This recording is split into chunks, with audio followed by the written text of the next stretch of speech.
A word to the wise. We are an explicit podcast tackling content with adult themes as well as entering spoiler territory if you aren't caught up with us. That point this week is through Volume 2 of Pierce Brown's Red Rising, Son of Ares. So Volume 2, Wrath.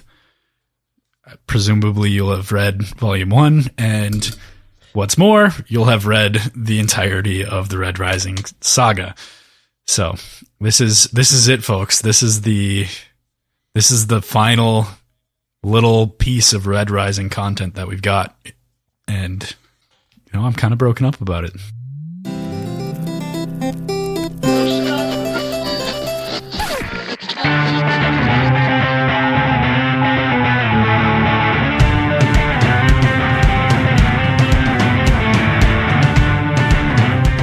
Hey there, this is Cross. And I'm PJ.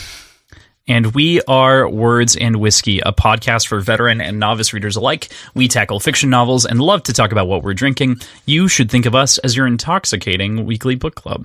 And this week, the book club has to be done remote because Crossland's sick.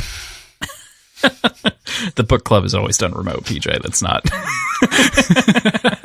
I am a little ill, a little under the weather from my trip this last week. I definitely got sick from a couple of kids. I still taste. It's not COVID. I got a test. We're good. But it is definitely something ear, nose, throaty. But yeah, here we are. I am so my energy might be all over the place in various ways. I might be quiet. I might be really excited. I might lose my voice halfway through because I've literally been like guzzling tea all day to try to make it so that I could talk for this so that we can make it through. But I'm very excited to have this kind of be our final episode on Red Rising for a while. Like this is, I shouldn't say I'm excited for it, but I'm excited to talk about this. And it's kind of a culmination of things in an odd way with something in both cases. Neither of these are ends to their own respective stories. They're both unfinished kind of, like they just live here. Yeah, it's true. I did say in the intro that this is the last bit of Red Rising content that we'll cover. That's not entirely true because we will cover book 6 as long as Crossland survives this illness. We'll cover book 6 whenever it comes out. So, yeah, don't fret on that one. I'm mostly comforting myself at this point, but we'll get to it eventually. I'm very excited. So before we get into it too far, today, for those of you who haven't caught on, today is our second episode of 2 tackling the Sons of Ares Volume 2 Wrath, story by Pierce Brown, script by Rick Hoskin, and art by Eli Powell. But before we dig in too far, let's talk about what we're drinking. What are you having, PJ? I have a cocktail called the Silent Night, and I had to make a couple little changes to it, but 2 ounces of bourbon. I used Buffalo Trace, half an ounce of Benedictine, and then it calls for a few dashes of Peychaud bitters and an express of a lime or of an orange peel. I did not have any oranges in the house, so I did 1 dash of orange bitters and 2 of Peychauds, and then an expression of lemon instead. I don't think I realized how sweet Benedictine actually is, but this is a really, really nicely balanced cocktail. I don't really get any of the lemon that I put into there. I don't know, just kind of a nice little piece of fruit flesh in my glass. Not flesh. Flesh. Yum. Flesh is the actual like juicy fruit part, so not flesh explicitly. But yeah, just a little flap of skin in there. So instead, I think I would have left that out and maybe done 1 more dash of orange bitters. You somehow made it worse. Going from one to the other, man. Oh, man. Oh, my gosh. Following that up, I have a black lager from Lupulin Brewing Company. Awesome style of beer that I really like as it starts to get colder like this. Just roasty and almost like a thinner version of a porter. And just easy drinking, but you still get that like nice dark roast flavors. So what about you? What have you got? Are you drinking? I am, actually, because I'm a sadist, mostly. I actually was going to make a hot toddy, but I didn't have any cinnamon sticks, so instead I just made an old-fashioned, because, like I said, I'm a sadist. But then I also have some tea to follow that up, so it's Wonderful. pretty straightforward. It's what I've been drinking all day, just a green tea, caffeine-free green tea now at this point in the day. But, yeah, just normally old-fashioned, boy. Doing that here. Normally old-fashioned, boy. Yep, made with pinhook bourbon, and I made it a little strong. I'm noting now. I didn't taste it this time before I went into it, and I feel like I'm making a grimace face, but that's also because my fucking side of my face hurts, and I'm like, rah. It's just I feel dumb. So before we get fully into the graphic novel here, I just want to also say that today we are also releasing our episode 0 of MISTBORN. So we are starting that this week. Rather, we aren't starting it, but you can kind of get the episode 0, the sense of where we're going, kind of the plan with the series and whatnot, and kind of listen along. That will also be out today. So if you're hearing this and when you're done with this episode, feel free to hop on over to that one. It's probably the next one in the queue, so it should be out at the same time. Very excited to start talking MISTBORN. So. Are we going to maybe ask for some listener generated predictions for myself? Maybe this is a good spot to put that.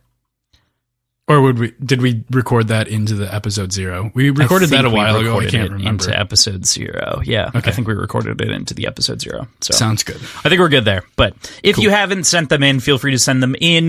Send them into the email, wordsandwhiskeyshow@gmail.com. You can also tweet them or send them to us via Instagram at wordswhiskeypod. Is it pod or show? Pod. Words Whiskey Pod.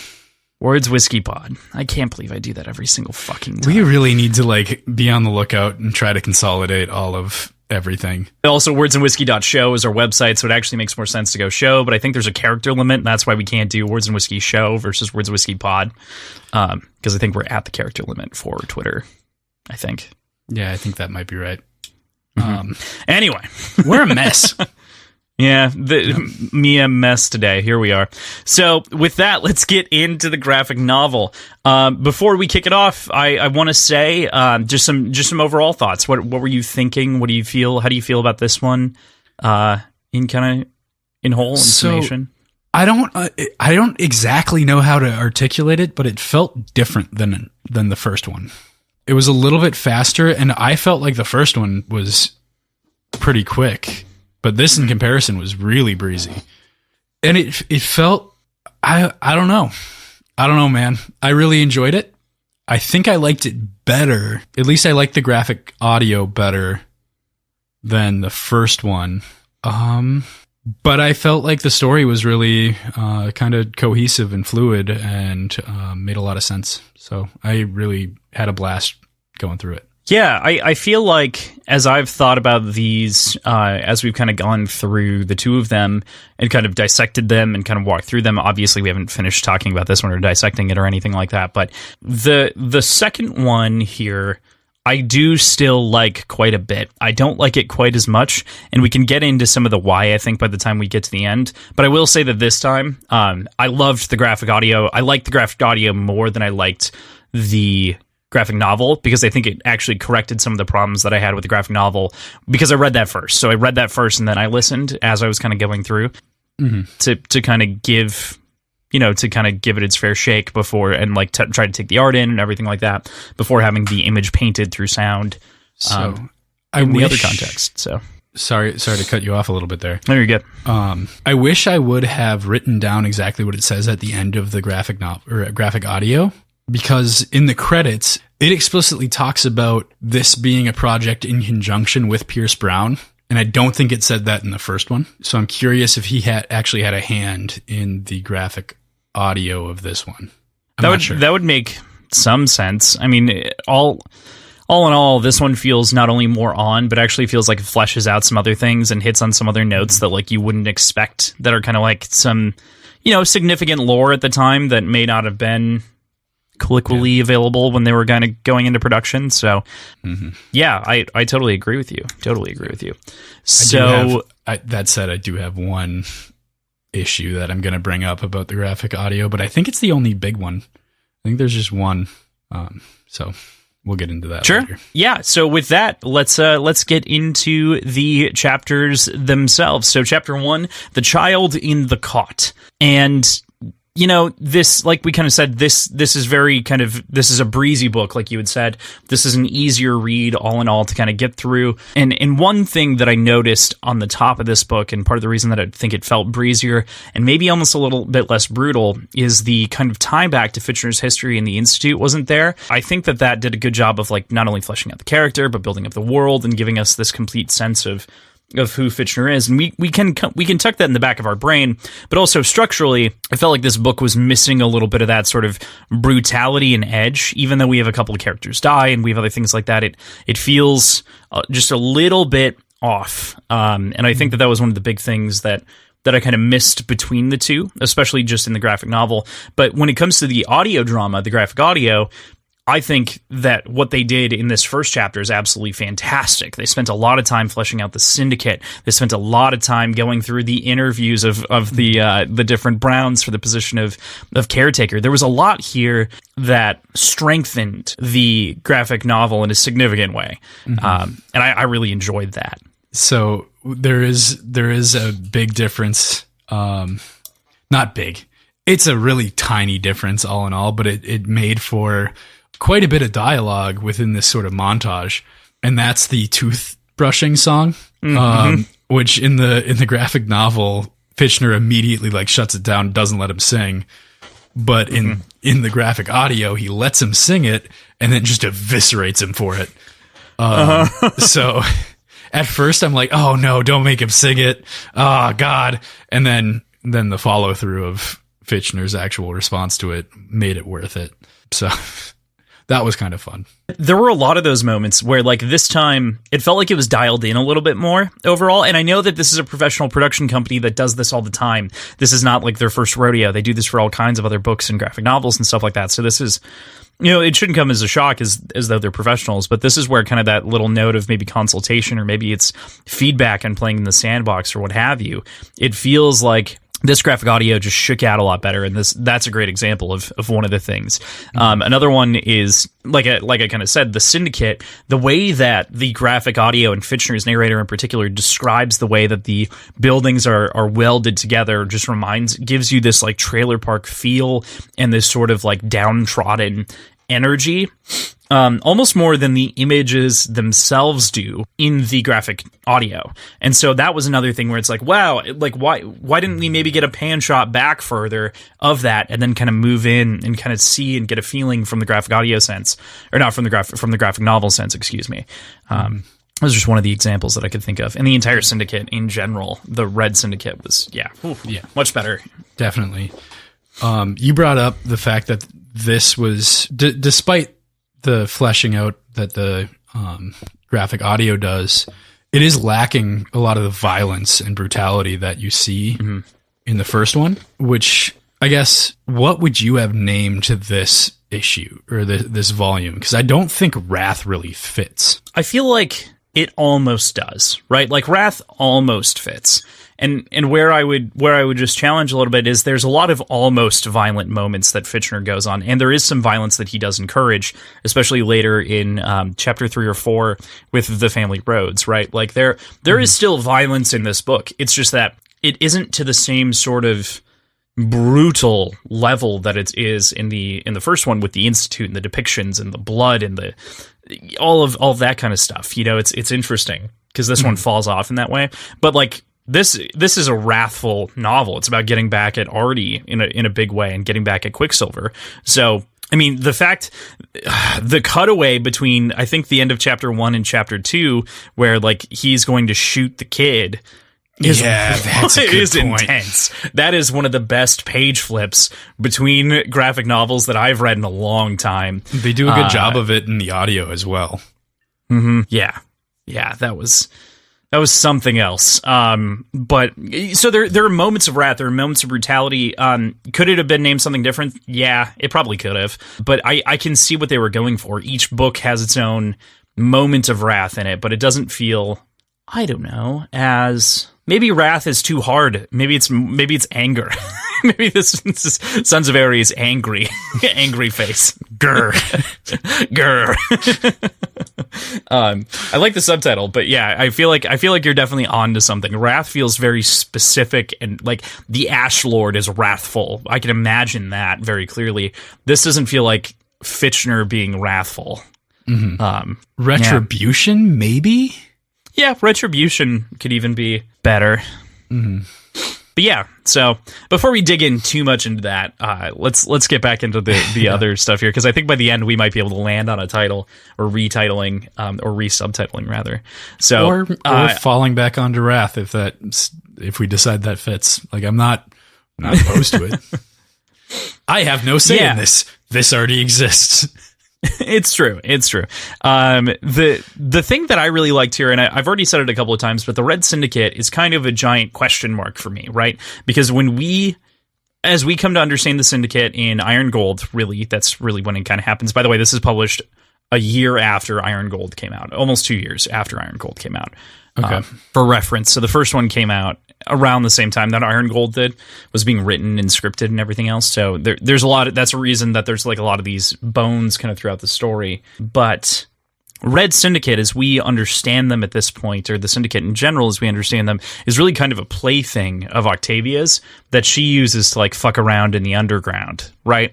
That was the understanding that we get from the original trilogy, and then someone else steps in, the Queen, of whom we know to be Lilith later. But yeah, I found that interesting. Of course, in any mob, there's going to be smaller entities, smaller parts of it. But I wonder if any of this ever could have gotten back to Octavia. That's a good question. That's really interesting. I hadn't at all considered that. I feel like that would have been an implication, like that would have come to fruition. I don't. If that had gotten back to Octavia, I don't think Fitchner would have become a knight, the Rage Knight. Yeah. That's also probably true. It might have just been something corroborating down the line. You know what I mean? When it was revealed that he was Ares by Rogue, then it would have been maybe some ledgers to like flip through to find some records or something. Yeah, I just found that interesting. You know, it's not a sweater that we can pull until it unravels or anything like that. But this book, more than the first one, sets up a lot of those that actually feed into the sequel trilogy a little bit, and also have like more direct ties in a way to the original trilogy. So that was something that I really appreciated about this book for sure. Mm-hmm. The one thing, sorry, now that I'm thinking about Fitchner being the Rage Knight. Mm-hmm. Even that felt a little odd, based on the way he was portrayed in the first few books. Like he was just kind of a goofy dude, is kind of how he came off to me. And like even as the Rage Knight, he's like making these like poses and like really kind of being show-offy about it. This Fitchner that we're presented with is a very different character than what we see in the first trilogy. Which is why I want the final book where he clearly makes the transformation, because he knows how to play, right? Like when he's with Miss Rhodes in chapter 3, he kind of plays into that a little bit more. He plays into the gold stereotype. But otherwise, I'm with you. He does not like golds conventionally at all. Mm-hmm. Yeah, even as a gold, like he kind of detests his own color. He doesn't go so far as to say that like he actually hates them or anything like that, with the exception of Artie. But yeah, and Artie's mom. Artie's mom also sucks. Next book will be the hunt for Artie's mom. Side note, I want to know what that kid was doing, because that kid is as old as Severo, right? Or like nearly as old as Severo. Yeah, so that's like a close timeline on the Institute, right? I was going to bring that up. Yeah. Who's that kid? Yeah, right. We have the last name, right? Did that last name ever show up? Varden. No, I don't think it does. Unfortunately. But and there's nothing to say that it couldn't come back in some context, right? Like that there couldn't, in the 6th book, there could be an asshole child of whom Severo gets to maim. Not a child, he'd be an adult at this point. But yeah, he's like a 30-year-old man. Yeah, right. He's like, your father killed my father on some unknown asteroid, and Severo goes, what? And then decapitates him. Like, that would be about right. What if it's a howler? It could be. I imagined a Bone Rider. Personally, like that was my thought. I imagined that Varden would be a Bone Rider, but it'll happen. We don't I'm know sure the kid. it'll We were happen. judging a baby for his father. Fuck that baby. Fuck that baby, specifically. Speaking of that baby, the whole heist to break in, right, is very cool. We get these cool gnats. We get Phoenix coming back in and being a big part of the story. We obviously go to the Reds to get that information in the first place to break into the estate. The cooled truck that lets them kind of get through. This is another thing that the audio drama created a little bit more tension, where like they had to wait and they pause, like they couldn't go through right away. Mm-hmm. That was great. That was another great moment, great ad. It's a small thing, but it was such a big deal. Yeah, that was so good. Even the explanation of the bugs, of the gnats, was a lot better on the audio drama as well. Oh, yeah. Yeah, better than the 2-page plus a schematic that we get in the graphic novel. Mm-hmm. Yeah. Yeah. That was another one of the interesting components here to me, is like, this is a new technology that we've never kind of seen be introduced before we've never saw inside of the Red Rising universe. And it's very, very interesting. I think it's a great ad. I'm trying to think of other applications, other times where this could have been used, but there aren't that many. There aren't that many times where, like, I mean, I could imagine that. What if instead of the rings having cameras, they just had a bunch of fucking gnats all over the place? Yeah, that would have been, that's fair, kind of foolproof. Yeah. Yep. No, good point. Sounds about good. By the way, gnats are drones, apparently. That's the thing. That's the new phrase. Fuck birds. Gnats are drones. I mean, but why do you think gnats still exist? Because the birds won't eat them. Because the birds know not to fuck with their own kind. True. So the point of this, though, of course, is like breaking in with the refrigerated truck, and then we move into the actual baby crib itself. Like the child in the cot, right? The namesake of this chapter. And boy, was that change in Fitchner hard. I mean, like, this is intense. Like, this is his decision to, like, go in. He's like, I'm just gonna murk this kid, and he didn't tell anyone else that was the plan all along. Like, I'm gonna shoot the baby, and you're gonna watch me do it. Yeah. Why did he bring anyone else? Yeah, like that was kind of odd, actually. Like, why did he bring anybody else? I mean, you probably needed a driver, right? At least. I mean, wait out in the car. Getaway driver, but the car didn't work. Yeah. I don't know. But yeah, wrathful Mr. Aries here, Mr. Fitch. Just a what the fuck. Also, small thing here. Why are they wearing black knitted masks as opposed to their October Noct masks? That was one of the small details that in my head was just like, why not wear the other masks to, like, signify the rebellion? But they're wearing just, like, the plain, like, ski masks as they're breaking in. Maybe that's too obvious. Maybe they didn't want them to know that it was Fitchner. I don't know if it's even not know that it's Fitchner. I think blend into the shadows. Like, I don't think they're intending to be seen at all. So dark on dark is not gonna obviously show anything. Yeah. Yeah, that's fair. But yeah, that is odd. Yeah, it was just a weird thing to me. Like, obviously they should wear something to cover their faces, but I thought at the very least thematically they might tie them together the same way. That makes it seem kind of like a rebel group a little bit more. And that's maybe the one thing that I'm missing here yet, is how are we really a rebel group? I mean, even by the end. But I'm jumping ahead. This action has nothing to do with the rebellion at all. This is strictly Fitchner's revenge on a personal level. So maybe that's it? Yeah, that could be it. That would make sense. Yeah. So we break into the room. We have a confrontation between Rihanna and Fitchner, and Fitchner almost shoots the baby. Right, Rihanna. How do you say it? How many times we have said I don't fucking know. Every single possible way to pronounce this name. I left it in. Yeah. There is like 10 seconds of us just saying that name, and we never landed on anything specific because we just keep bouncing back and forth. All right, Rihanna. We're going with the pop star. Fuck it. So Rihanna doesn't want to kill the kid, of course. and shoots the ceiling, but the book ends before we really know that the ceiling was shot. We just see the gunfire and a shot being identified on the opposite cover, which is crazy. Also, that right next to that, there's a gun being leveled, the same looking gun being leveled at a child's head. So it's Yeah. And like I said, the graphic audio does a great job of this as well. And that said, also, the graphic audio does not delineate between issues. It just treats it as a single work. So you hear the gunshot, and then immediately it goes into like the conversation that follows, which works really well here. It kind of keeps you in it. But did yours not have chapters? I don't think it did. Mine had 3 distinct chapters, which were effectively the big beats of the graphic novel. But it didn't like call them out or anything like that so much. Yeah, like there were 3 tracks. Okay, yeah, those are the different chapters. Yeah, there was no like break as far as I could tell in it. Yeah, it was just kind of the sequential place where you might stop and take a rest or whatever between the story, because either they're like in travel, transit, something like that, or there's some other reason for that going on. Yeah. Cool. Yeah. So with that, we move into chapter 2, the DNA setup. I love the escape here. Like, this is just such a cool, like, little action sequence.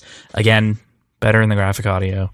But it's still great on the graphic novel. This is such a wildly different episode already. Yeah, right. Like we shat on the graphic audio so much, like to the point where we called ourselves out as being screaming nerds.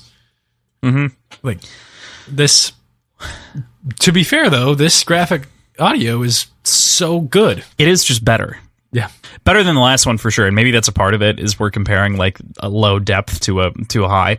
But I really think that it does add, right? Like there are a number of different things. There's some dialogue back and forth. The decision to turn back and hold them off is far more dramatic in the graphic audio. I will say the gnats fighting isn't as dramatic in the graphic audio, like the gnats flying through people's mouths, and you can see like they're chewing at it.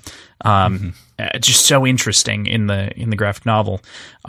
But I loved this scene all around. This kind of intro to chapter 2 as they make it away. Phoenix, of course, sacrifices himself for the cause to ensure that they escape. And the rescue is by fucking Quicksilver.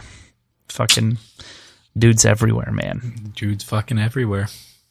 Dudes everywhere. What'd you think? I kind of, in both cases, I kind of wish there was more to it. It's a great escape, and it's satisfying and fun, but I almost wish there was more combat, particularly on the point of Phoenix. Like, I wish we would have seen him fight back a little bit, because obviously he doesn't die right away. He gets captured. He dies before he gives up any information, but he gets captured. So I want to see that apprehension. I don't know. That's my one complaint on it, but I really did enjoy the escape. Yeah, I really did too. I thought I was muted for a second there, so I had to double check. I really enjoyed it too, and I, like you said, it felt like it could have used a little bit more. And that's kind of my like meta review of the entire book, is like it felt like it could have used a little bit more. It felt like we could have put a little bit more meat on the bones, so to speak. And I feel like it would have benefited in a couple of different ways. Yeah. And it's shorter to begin with, so like we had space to flesh it out more. Yeah, I'm not sure on the economy of comic books or graphic novels or shelf space or weight or whatever may have impacted the production here. But it's a curious decision to make this so much thinner, considering it feels like there could be more in a lot of different places. Like there could be a little bit more fleshed out. And maybe they felt like they were stretching it too thin, as is, but it just felt like to me that it could have used the extra third that the other graphic novel seems to have. Is it actually thinner? It is thinner, noticeably. Yeah, it is. Yeah, you're right. It's about 2/3. Yeah. It's just hardcover, so it's not that much thinner in physical leg space. So, but yeah. Yep. That makes sense. But yeah, it's it's just one of those things. It's like, this is one of those moments that could have used a little bit more meat. We kind of come back, you'd mentioned it a little bit earlier, and this is a little bit later on in the same chapter, but Artie later interrogates Phoenix, or is there after Greys have interrogated Phoenix. And this is the one big discrepancy between the graphic audio and the graphic novel that the biggest discrepancy at the very least. In the graphic novel, he already pulls out his razor and like chops at his knee or his leg or maybe his dick off. Like, you can't really tell when you're like looking exactly as to what he's chopping in that photo or in that image. But in the graphic audio, he doesn't resort to violence. He instead is like thinking that he's still awake, and he's like, all right, time for me to try interrogating him then. And he's like, go fetch like a good red, and then one of the Greys informs him that he's dead. And that to me is definitely the biggest change between the two. Yeah, that is a pretty big change. That is a wildly like different element of like already being wrathful against Fitchner here in this situation versus, you know, being kind of kind like he is in the graphic audio. That was the only discrepancy that like really hit me hard. Mm-hmm. Yeah. One thing that is kind of thematically similar through this entire story, including the first book, Fitchner is very quick to just assume that they're dead. Mm-hmm. And most of the time that's probably true, at least now, that he survived for a little while and was captured. Mm-hmm. That said, my prediction was that Bryn was still alive. Mm-hmm. And I think right away we get an actual like casket funeral scene, which doesn't show up in the audio, does it? I don't think so. Not that I remember. I don't think they describe it that way. It's just kind of monologue talking about, it's basically the catching you up on what happened in the first book. But I should drink for that, huh? Yeah. Yep. Fuck just you. Want to make sure I get that out of the way because we actually had a prediction. You're right. Was resolved. I forgot. Good call. Mm-hmm. Other than that, in this chapter, we kind of have two more big beats. We've got the entirety of like Quicksilver kind of knowing what's going on, and then Fitchner also surrendering himself into Quicksilver's service. What did you make of that whole interaction? What do you think about that? I thought it was odd that Rihanna was there with him. I'm just going to say it differently every time. But I think it makes for good storytelling to a certain degree, that now we know that she knows what's up and is able to make a more informed decision in taking Severo later on. Like understanding exactly where he's at personally and professionally.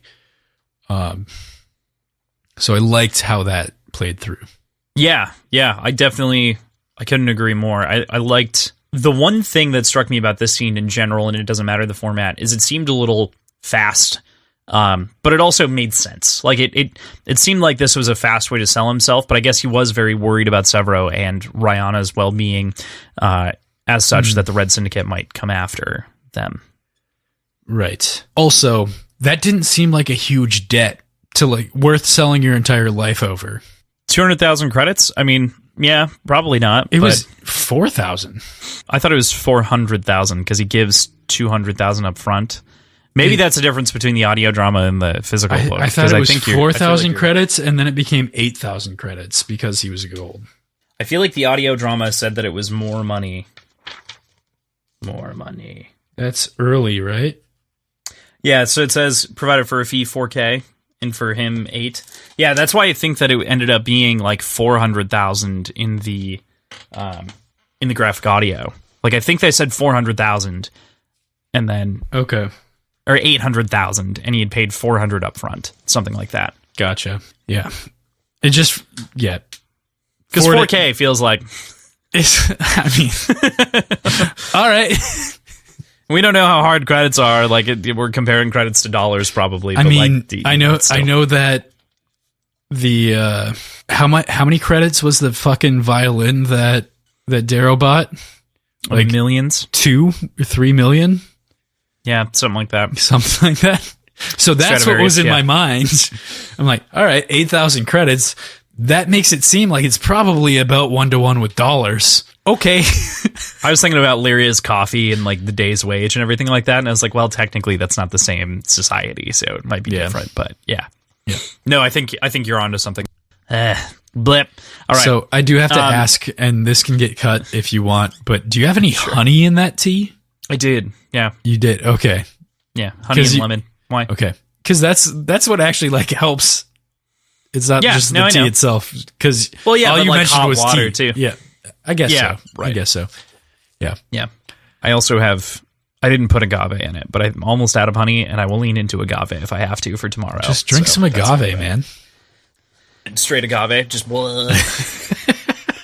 Oh man. Mm-hmm. Okay, final thing. Silax, the return of Silax, helping Fitchner track down his old Carver friend, Zarabal, and that's kind of where the end of this chapter ends, is the meeting with Zarabal and realizing that Quicksilver is potentially genetically manipulating colors. Mm-hmm. I liked that Fitchner assumed that the fact that Zarabal was involved here meant that Quicksilver was like fucking with him about like regarding like revolving around Fitchner, and it had nothing to do with it at all. I kind of like that sort of aspect of it because that was his one more time. At least within the graphic audio, I can't remember if it's this way in the novel as well. Fitchner is convinced that the reason why Quicksilver is contacting Zarabal is the fact he's convinced that Quicksilver knows about like who carved Bryn in order to be able to carry Severo, and that's not the case in the slightest. Like it is completely coincidental, seemingly. Yeah. He goes there and he finds out way more information than what he intended. You know, right? He wanted to know what Quicksilver was after, and it turns out he's after something entirely different, of which he now kind of has his leverage over top of him going into the future by the end of the story. But that's interesting.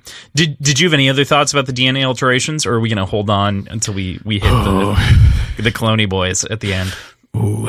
Well, the Cloney boys, whatever. I didn't really have any other. Okay. My thought, and it has nothing to do with the colors, like the colored skin people, but my thought was Oculus is way far out. The city of Oculus is years away in travel distance, which would make sense why it's so like unknown, and that explains why he needs this like deep spacefaring people in order to be able to get there. That's my only thought. It's not really deeper than that. All right. And I think that also ultimately is the connection to be drawn here, is that this is all for him leading to Oculus to some degree. This is as much set up for Fitchner as it is for Quicksilver, right? Like this is weird. This is titled The Sons of Ares, like not just the Fitchner of Ares. I just realized we're in a really strange situation comparatively. You're asking me what I think, and you genuinely don't know the answer. Oh yeah, I have no idea. Like I'm not used to this.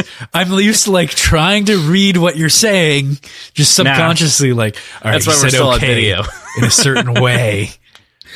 What does that mean? Yeah. No. That's kind of the interesting thing here is like all of this is speculation. And even when we were going through Dark Age near the end, I was like, what do you think? I don't know. You just didn't know how soon that happened. And it was like midway through the book. It was like, I don't know. I don't know where that goes. Yep. But yeah. Cool. All right. Well, that it's very fun to be on the same page at this point. So, Chapter 3, The Cloud-Capped Towers. Rihanna running away with Severo is a big oof, a sad moment for everyone involved, of course, but ultimately kind of the right move. I mean, I think it's entirely the right move, and I think, honestly, it worked out really well in the end, in that had she not, Severo would have been taken by the Syndicate. Right. Because he had to leave that day. Which, that gets into some weird, like, timeline discrepancies, and I haven't taken the time to really, like, go through, but the amount of travel time versus what they talk about, everything's kind of loose in that respect, because we know it takes months to get there, but he talks about Phoenix dying, like, a couple days ago in the graphic audio, during the like burning of the shipyard, which obviously that have to be several months ago. And there's just a lot of sort of really confusing timeline things. Like Rihanna showing up the same day, the same hour as Arturius when they're months away. Sorry, that's getting into just nitpicky things later on that don't matter right now, but it reminded me of it for some reason. Wasn't there? I feel like there was a reason. Although the graphic audio, this is a place where giving more description actually kind of hurt a little bit, because it said it can take weeks or up to months depending on like rotational cycles or something like that. Is what it said in the graphic audio. But that's not helpful in terms of the timeline. There's like another like it's going to take you 28 days or 26 days or something like that to get there when they're talking with. I think that's when Rihanna's in the craft. Or maybe that was when Fitchner is going to the asteroid, something like that. Like there are a couple of different times for that. Those details are like said, but not explained fully. Right. Which I know you don't want to just give us a bunch of time in a spaceship, but this is where like time flags come in very helpful, like time and location flags in comic books in the top hand corners, which they do with like Ganymede and stuff like that when they're jumping around. So just you can straighten it out so easily. Why not straighten it out? Yeah. Yeah, it was pretty loosey-goosey, and yeah, I don't know. I guess they learn of, this is jumping forward to the end, but they learn about the information being told to Arturius that Fitchner is where he's going. They know where Fitchner's going, and they're both at the same place anyway, so they both leave at the same time, so they get there at the same time, so I guess that makes sense. Yeah, right. Yeah. They get the information at the same time. They leave at the same time. My question is, how did Rihanna afford the craft? But I don't know if it says it in the graphic novel, but in the graphic audio, she has access to Fitchner's credit. Oh, the house account. Right. I do remember that from the graphic audio. Good call. Yep. Yeah. And that should cover the travel expenses. That makes sense. So I really like chapter 3 quite a bit. There's really only one big kind of through line throughout the whole thing, and that's the family Rhodes for the most part, and kind of interacting with real people of the Rim for the first time. Or other people, real people of the Rim. By that I mean like not the Raws. And I found this to be really enlightening. I really liked this. I really, really liked I think I talked about this on the phone call with you a couple days ago. I really liked the fact that they're eating pretty well, and Fitchner explicitly mentioned like he expected this to be like rice. And she's like, well, if you were at the Raws, yeah, sure, but we like import shit because we can. So that honestly gives me even more respect for the Raw family, for their like at least their consistency to the like morals that they set forward for themselves. I don't think they're good people, but they're consistent and they have a code that they follow, which seems pretty cool. The other ad here that I really like in the graphic audio's part is they don't only say the Raw, they also mention the Cordovan, and they mention those signals being up on the wall and the spaceport when he lands. So like two of the major families of the Rim are represented among kind of the spaceport when he lands, in addition to a bunch of the other binder signals. But that was a small thing where I was like, that's you guys paying attention, and I love that. I love that little detail. Yeah. I feel like I'm kind of treating this kind of like like how you would a TV show adaptation in its own way, where it's like, yeah, go you for like doing that. But it's weird because adaptation for me is like remix. That's the way that I like to think about it. But at the same time, this feels textual in an odd way because it is canon. Like this is its own. It's not separate canon. This is canon. So. Yeah. Maybe the graphic audio is technically more of a remix, but is that Rice comment in the novel, or is it in the audio? I don't think so. I think that's also only in the graphic audio. It's been like a week since I've read the graphic novel, and I re-listened to the audio today, so that's what's freshly on my mind. Yeah, so what she says is something along the lines of, do you know House Ra frowns upon us hosting such things as this? They call it wasteful, as if the lives of low colors matter. Is that why they won't trade with you? Those desiccated fossils still live in the caves on Io, and yet they have the temerity to call my indulgences barbaric. But yeah, they don't talk specifically about food, But this is one of those things where it was just like, it was a small ad that I was like, yeah, that's good. That can be extrapolated, and right. Yeah, that's within the spirit of it. That makes sense. All right, sweet. Yeah. And it also like just goes to show that like not all golds treat everything the same everywhere. Like there are slimy bronzies, even with peerless scars, everywhere. So yeah. But I loved this. Again, getting out to the Rim was very cool. The entire atmosphere of the Rim, going to Io with Prospera, is such a cool... Not only is it a cool moment where it's like he's pretending to kill her, but it's also a great kind of behind the... I don't know, I just loved it. I loved the coloring. I loved it all. Even within, like... Because this is not explicitly written out, we get the... sort of pleasure of being, I don't know if you were surprised or not, but it gets dropped on us later when that gets found out. We don't know right away, is what I'm saying, that Fitchner pretends to kill her, which is awesome. I really like the way that was done. Yeah, I love that. I love that depiction. This reminds me of the moment with Severo, right? Like this reminds me of the moment where like Severo's dead, and it's kind of the same sort of thing, and that's cool as like its own kind of callback within the family of like this temerity to do the same things. But yeah, I just really dug this. This is my favorite. I think this is my favorite single graphic novel section, period, of the both of them. This is my favorite chunk, I think. Yeah, that's fair. It was also like a completely isolated short story. Like you could just read this one and you would get a full story. Absolutely. Yeah. This does give me, however, the my actual one gripe with the graphic audio. It's right at the end. I don't know if it's actually in this chapter. I think so. When he's leaving. Is it when they're doing the interview, or yeah, okay. Yeah, when he's leaving and they're like interviewing him. Okay, so that leaving and the interview are the breaks between the graphic novels. Okay. Yeah. Interview happens on like the second page of the next chapter. But yeah. Gotcha. Yeah, I'll talk about it then.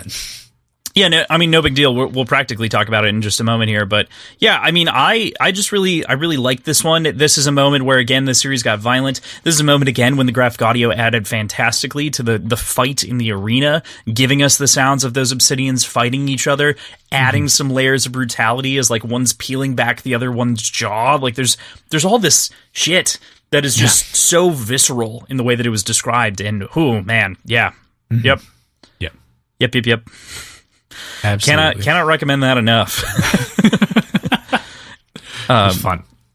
Sound like a sadistic bastard, but any other thoughts on chapter 3 and kind of the Rhodes family? I don't think so. I think this is another example of like where the graphic audio truly shines, though. Given the folly work as well as fleshing out some of the conversations that were clearly being had, like talking about the obsidians and sort of the hypocrisy of frowning at them, like having the obsidians in fighting pits, but talking about how Octavia has the Ash Lord at her table every night. Like that was fun. And I don't think that made it into the book, did it? Yeah, no, that was all just added stuff in the audio. Yeah, there was like one of those comments made it in, but this is another example of like you said, where it really shines. This is where the story needed to be fleshed out a little bit, and this little extra bit of context made a world of difference in this section. And I only wish that it got the same visual treatment in the graphic novel, in a big way. Like this is just a great example of what a couple of extra pages would have added, I think. Yeah. Cool. All right. With that, we move into chapter 4, Spirals. Turning. I think it's just 3 of them. Turning. Yeah. I wrote 3, but I didn't know how many times I said it. I wasn't counting. Sick brain. Not doing logical things. So the interview with post-death of the other goal, of post-death of the family Rhodes is fairly to me. It makes sense as like why this whole thing is being presented. It just furthers the myth that like golds are ultimately in charge, and even if they murder each other, what the fuck are the Greys gonna do? Like they weren't gonna do anything here, like regardless. Like also like gives me the sense of like, what was the use of this scene in its own way? Like, who the only people that I think could hold them accountable is like other golds or like the Hearth Knight or like one of the Olympic Knights you would assume would be like the arbiter for this kind of thing. But so what I really liked about this scene in the graphic novel was the fact that it introduced the sort of truth-telling bot. Yeah. And also showed how it can be defeated by really crafty answers that aren't technically lying. Mm-hmm. That's what I really like. Like, that's the only real great thing that I got out of this this interview. And that was completely undermined by the graphic audio. Because it was always, like, it was constantly talking about, it was constantly saying that he was lying, or that he was guilty. And especially at the end, it attributed him getting away with the Greys being paid off by Quicksilver. And that, that wasn't the case at all. Now that you say that, right. Like, that was, they almost word for word had his answers, which are just absolutely skirting the truth. Mm-hmm. And it just really not actually directly answering the question. So he's not technically lying. Like, in the graphic audio, it says them verbatim, word for word. It gives the answers that he's saying, and it just adds these like little inner monologue things like that just basically say, "Oh, it doesn't matter because he's being paid off by Quicksilver. He knows I'm lying, but he doesn't give a shit." Like, that's not the point of this entire scene. And so the other thing that does, the other reason that I like this in the graphic novel, to your point, is this reminds me of the exact same shit that Lysander pulls in Dark Age, and that's just like identical of like being crafty and intelligent to outwit this thing. Yeah. And I liked that parallelism, and I totally forgot about that in the graphic audio. But you're right, that is definitely a sticking point and kind of a gripe. That's my biggest issue with the graphic audio. That's the only really big thing that I can think of that I didn't like about it. And kind of pissed me off. I'm like, that's not the point. Like, they got it to the point where he's saying the same things, and it's so clearly crafted in a way where he's not answering the question, but they just added extra shit in there that takes away the entire point. Mm-hmm. Yeah, I understand that. That sucks. Yep. Fair point. Yep. Yeah. So Fitchner takes off from there to a secret asteroid. And this is the sort of secret shipyard that Quicksilver is interested in, having kind of a bigger part of, and wanted to purchase the Rhodes family out of their investment stake, which is ultimately why he was again used as an assassin here to end the family Rhodes. So, we're gonna get there in a second. We'll arrive and everything else and kind of see that. But meanwhile, Rihanna and Silax are trying to reach Fitchner. Silax is hacking around, kind of going through, and this is another thing in the graphic audio that I love, is it says that like he's going deep, and it gives you this like Matrix-esque picture in its own way, which feels dumb but also feels right. Like it feels cool in the way that it should. Yeah. I wonder what other greens interact. Like, do greens run into each other in the web while they're like crawling through? You have to imagine they do, like they're crawling through like ducks, like air ducts. Sorry to bump into you. You go ahead. You go ahead. I'm going to take the 5-bit highway. You take 8. Okay. Like, you just have to imagine that there's got to be something like that going on the inside of this thing. I'd be curious. Or at least, that's my imagination working overtime. Both come into some sort of cavern that's just like an IRC chat channel. Yeah. It's an Omegle, but they're like just the two of them like staring at each other until one of them hangs up.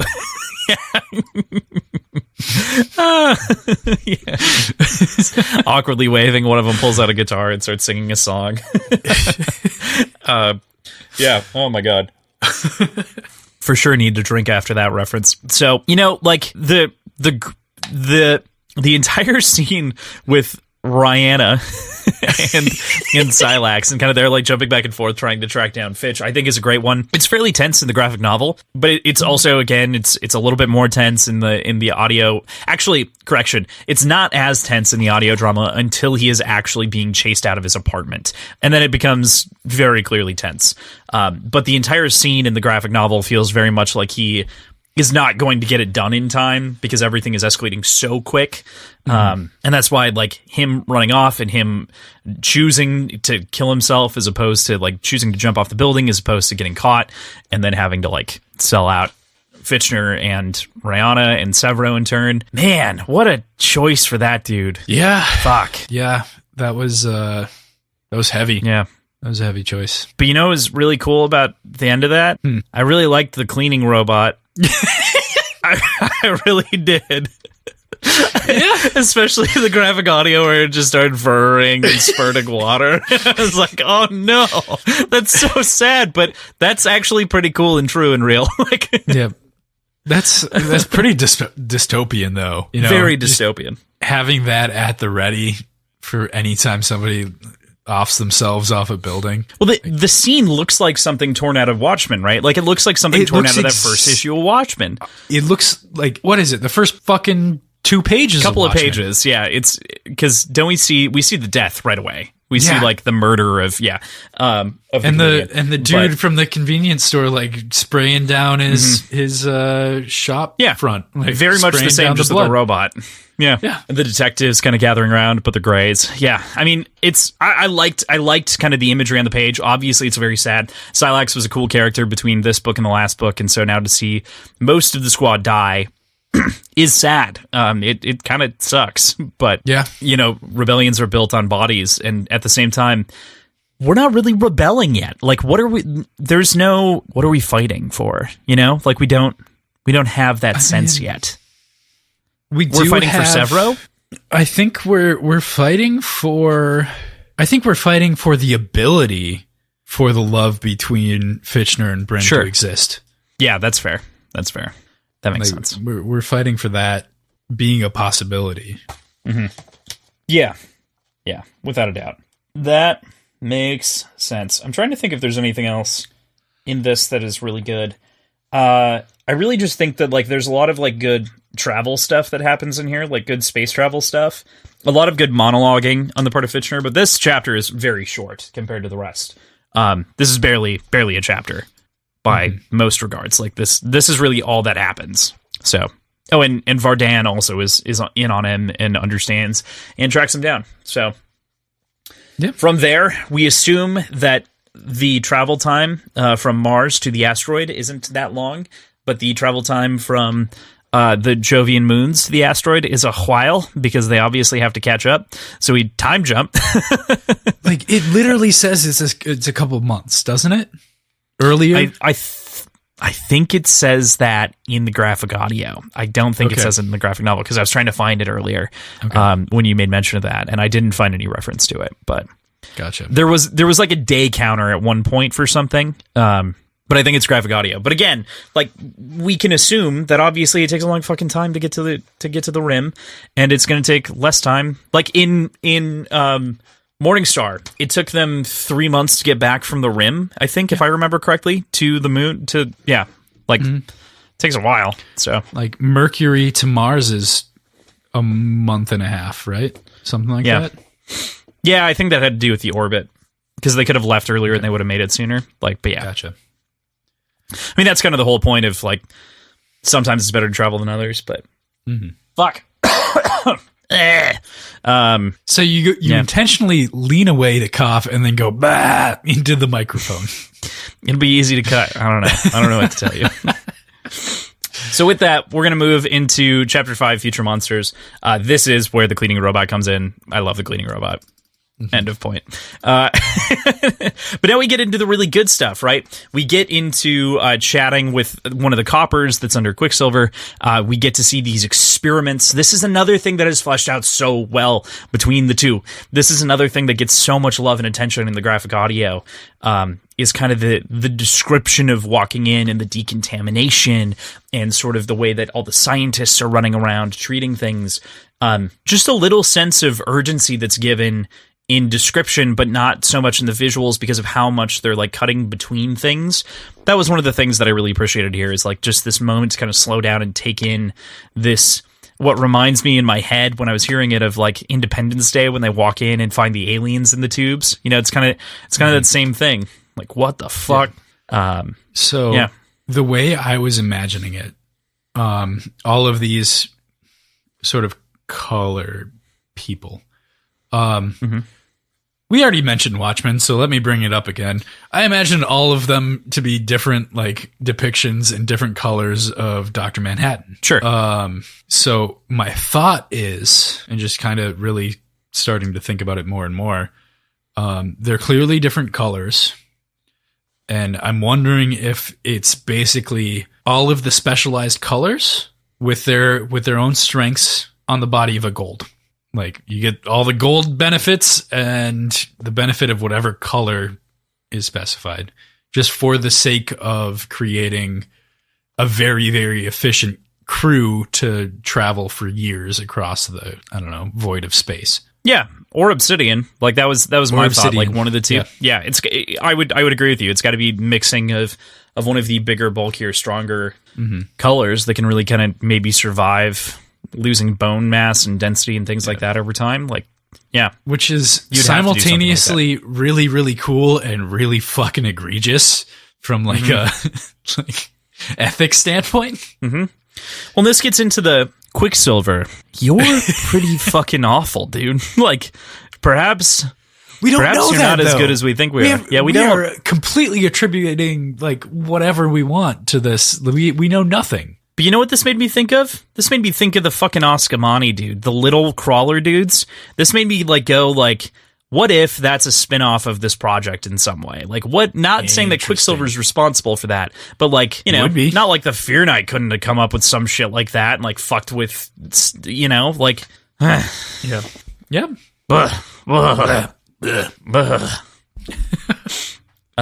Yeah, or maybe that was Octavia's evil plan all along, was to send Atlas away to culminate this strange genetic program, and then, like, I don't know, come back with it.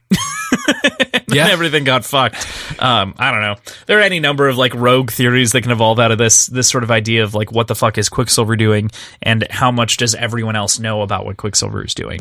Obviously, the thing blows up at the end. But yeah, any thoughts on what Quicksilver's doing outside of some of the stuff that we kind of already mentioned? Yeah, I think it's him starting Oculus. With Glarostes, and it's somewhere far out that nobody can actually get to. Like, that's the thing. He is completely, if this is the case, he is completely protecting himself. Any sort of prying eye, any sort of, like, anybody fucking with him, because he knows he's the only one that has the actual technology to get there. So, that's the only thing I can think of, is this ties into Oculus.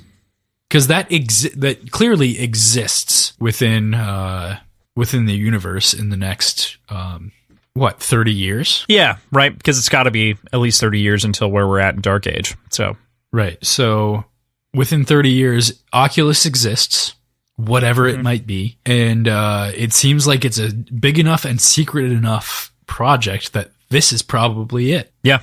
Or at least this is the startings of it. And that's the thing, like, we know so little about the Oculus that, like, this is actually a really cool hint to, like, what maybe could be, or, you know, it kind of leaves this interesting question mark. So, yeah. So with that, we move into kind of the big climactic component here, which is, of course, the battle with Arturius. Arturius arrives. Immediately, Fitchner and Arturius get into a fight. Fitchner's craft is blown up. They talk about grab boots. There's a lot of back and forth combat. Everything is blown up, right? Well, in the end, yes, but not right away. As they're kind of going through, eventually everything's blown up. Yeah. But obviously, they're like getting rid of the escape vehicles, and then they're fighting. Razor duel. Going poorly for Fitchner, decides to leave, gets separated by an explosion, and kind of decides to fly away. What'd you think of the combat? Yeah. This was pretty satisfying combat. This was fun to watch or read, watch, experience, all three. Yeah. Yeah. I don't know. It was just it still wasn't as satisfying as reading through, like, the way that Pierce Brown describes Razor battles, but it was better than anything else that we'd had in the different graphic novels. So I was happy with it. I enjoyed it. Yeah, I liked it. I also like the way that the graphic novel explained, or rather, the graphic audio explained grab boots. I thought that was really useful and helpful. Kind of got a firm description of what their utility is, what exactly they do. Yeah, it seemed like good. Between this book and did they talk about it in the previous book? I don't think so. I can't feel like remember. They did. But it seemed like their entire purpose was not to fly in any way. It was to walk with relative ease on different planets. Mm-hmm. And it seemed like kind of a novel idea to fuck with them enough to like get them to fly. And that's just like their only use case in the entire series going forward. Yeah. And I mean, that also kind of like makes sense. It's unconventional to use them in warfare, I think is what they said. Like it'd be unconventional to use them in combat. And so to like lower the gravity or whatever so that he could knee him, so that he could like move easier or whatever it was. There were things like that. Loved it. Yeah. But like, is there a scenario in any of the books where the grav boots are not used for flying, essentially? Well, I mean, they're wearing them pretty frequently, so I would say that I don't think it's ever really mentioned that it's used that way, though. Like, no, I just assumed that they were hover boots. Like, the entire time, I assumed that was what they were for. Darrow's wearing grab boots as he arrives in the Triumph on Luna at the beginning of Iron Gold. Okay. And they're clinking as he steps, and I think that's just like his heavy feet, so he probably just like isn't using them. But I know that they've explained it, that it is intentionally used this way, but yeah, it's whatever. Yeah. Like it doesn't. It's a small detail, but I enjoyed the sort of real reason that people would have grab boots. Yeah, the revelation from my perspective of like what these are actually for. So yeah, it was kind of cool. I loved it. But yeah, obviously this ends and culminates in Rihanna showing up, shooting the boot, and causing him to spiral out and away, Arturius. In the graphic novel, it's ambiguous as to whether or not he dies. In the graphic audio, it is very explicit that he's dead. Yeah. Yep. And my only thought is, like, as a trilogy, it would be weird to have your, like, big villain die right here. But he could be dead. Does it explicitly say that he dies? It does. I just remember her saying that she shot him in the foot, and then the atomics went off. Yeah, maybe it's something like he couldn't have survived. It may be something a little bit less specific like that. But yeah, I was like, well, that's a lot more information than what we get in the graphic novel, which basically just shows like one boot sputtering and flying away. Reminded me a lot of like Empire Strikes Back when like Luke falls down without a hand and or like even when Darth Vader's TIE fighter spirals out, it's like it reminded me of that explicitly, where it's like, okay, but is he though? Right. Yeah. It'll be fun to see what happens. Mm-hmm. Yeah. Any other thoughts before we go into kind of the like final epilogue-y bit?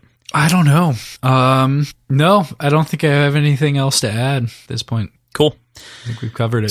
So from here, we go into the little epilogue, which is effectively Fitchner pitching the Sons of Ares to Quicksilver as an idea, and the concept of not tying the two ships together and them to each lead their own components of the faction to fight for kind of these ideals and kind of like fight for kind of what Bryn wanted, what Bryn stood for. Yeah. Honestly, this feels like it doesn't need a third volume. It feels like this could end it, yes, but the other part of the epilogue makes me think that it's not done. No, I'm pretty sure there's supposed to be a third one, right? Mm-hmm. Yeah. Right. I'm excited to see it, but I don't think it needs it. Like, I would be perfectly satisfied if this was intended to be the end of the series. It's not, and let's see where it goes.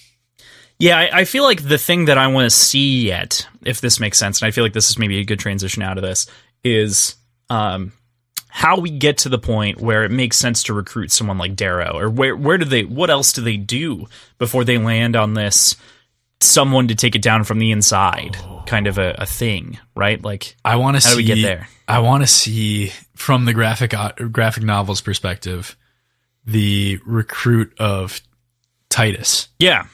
I think that'd be pretty cool. Mm-hmm.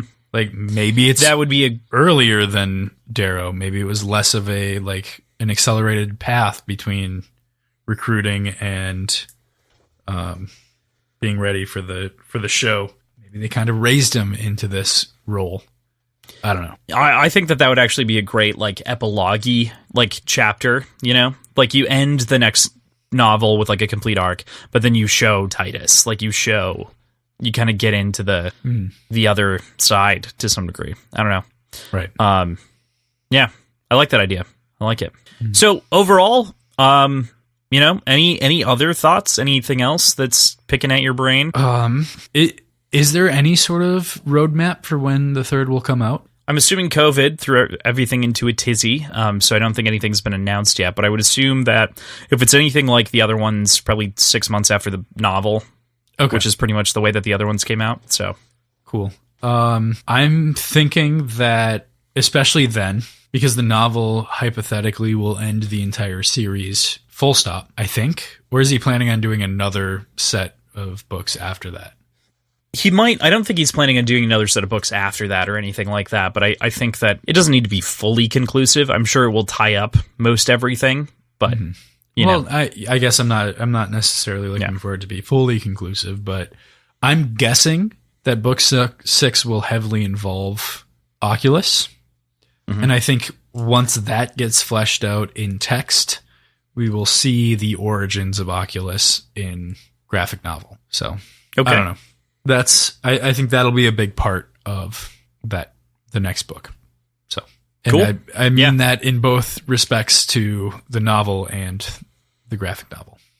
So, yeah, I feel like regardless, you know, this is called Sons of Ares, right? Like Red Rising, Sons of Ares. I think we've seen some of Quicksilver, but a little bit more of Quicksilver's side of things now, and kind of the way that they kind of work together, even from a distance, would be a good thing to see. Yeah, I agree. So cool. All right. Well, that's this for the most part. So beyond that, we are obviously done with Red Rising. What is this? Yeah, we are completely done with Red Rising. That's crazy. Okay, so with that, we're done with Red Rising until the 6th book comes out. Then we'll return to form a little bit later. But for next week, so right after this, you can go in directly and listen to our episode 0. New Beginnings should be in the feed for MISTBORN, the Final Empire, inside of the Words and Whiskey feed. You should see it right there. But beyond that, next week, we are going to be reading chapters, prologue through 3. So that means all the way through 3. To note, the way that the audiobook does the sort of italicized sections in the novels is it ends the chapter with them. So basically, before it says the number 4, it reads you on the previous chapter, and in 3, it'll read you the dialogue for the italic section before jumping into chapter 4. So the little journal entries that we get at the end of each thing, make sure that you just read the next journal entry. Do not fully read into chapter 4. Does that make sense for everyone? If you're listening to the audiobook, it makes a ton of sense. If you're reading it, it might seem like cheating a little bit, but you just read the italic section. Cool. Depending on, we found this out today. Depending on who you get your audiobooks from, I have audiobooks.com, and that only has 20 tracks for the 39 chapters of the book. So each track is not a chapter, and that gets really fucking confusing. But you just have to pay attention, and like they will say the number of the chapter. They don't say chapter 4, they say 4, for example. So you just kind of have to keep track of that a little bit. I think Audible has them broken up by chapter per track. Yep. Audible has each track separated by chapter. So yeah, I would be shocked if it wasn't at least like parts, if it wasn't parted out between some of the chapters, like the tracks, I guess. But even then, that's kind of odd that there's 20 because there's only 4 parts, I think, in the book.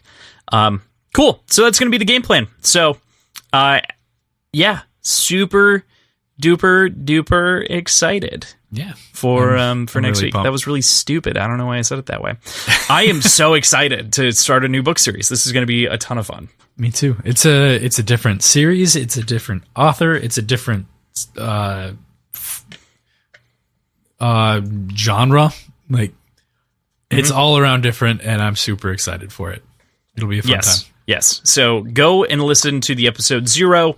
That is mostly going to be just PJ's kind of initial thoughts before going in and starting to read the book.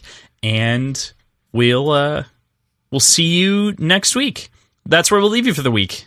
Thank you, as always, to Tim and Andrew for helping our show exist. You can check out our links in the show notes where you can find our schedule, our Patreon, previous episodes, website, social media, links to our drinks, everything. All in one convenient location. Yeah, absolutely. Above and beyond that, make sure you leave us a 5-star review. And if you're using Spotify, turn on the little notification so you get notified every time we publish a new episode. For instance, on a special day like today, when we publish 2. Beyond that, we've got a couple of new projects on the horizon to be announced very soon. So keep an eye out for those. We're very excited to bring you more of the kind of stuff that you love. So thank you all so much for the support, and we're really stoked, of course, to move into this new book series, and thank you so much for listening to us throughout the entirety of the Red Rising series. We hope you join us for the next one. Yeah, it'd be wonderful to have you in my shoes. If you're somebody who is like a diehard Red Rising fan who has known everything about the series and has been listening to me like kind of fuck up all of my predictions, join me on my side and try out MISTBORN and be a newbie with me. It'd be fun.